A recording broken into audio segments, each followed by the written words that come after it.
6.3, example 8. In this example, we're going to look at how to integrate a trig inverse function. Now, I know we know the derivative of trig inverses, but the integrals are just a little more complicated, so we're going to break this up. We're going to use what we learned in example 7 about what happens when you want to integrate something when you don't have two functions. So the first thing I like to always do is go ahead and rewrite the problem. So this is going to be my u, and the dx is going to be my dv. So I get u is equal to sine inverse of x. So du, remember the derivative of a sine inverse is 1 over the square root of 1 minus x squared dx, which makes my dv dx and my v just x. Okay, so I'm going to go ahead and set up that integral.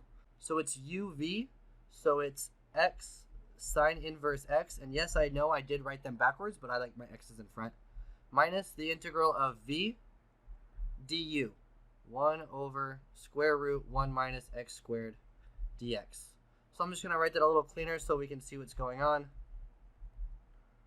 Minus the integral of x divided by square root 1 minus x squared dx. So in order to integrate this, we're actually going to need to do a u sub. So I'm going to work this part of the integral out on the side. So I'm going to work that out over here.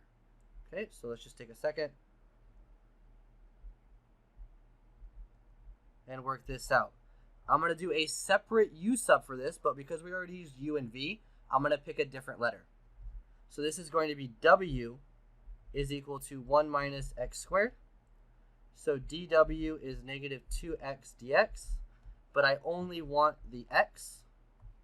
So I get negative 1/2 dw is equal to x dx.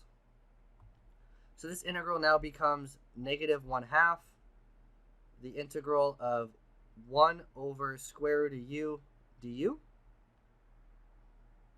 So we're going to go ahead and integrate that. Negative 1/2 integral u to the negative 1/2. And when you integrate that, you get negative 1/2 times 2u to the 1/2 plus c. If you need to go and work that piece out, review u subs. And when you do the antiderivative of a fraction power, so here you're going to get negative square root of u plus c. So all of that is going to go back into there. So my answer becomes x sine inverse x minus negative square root of u plus c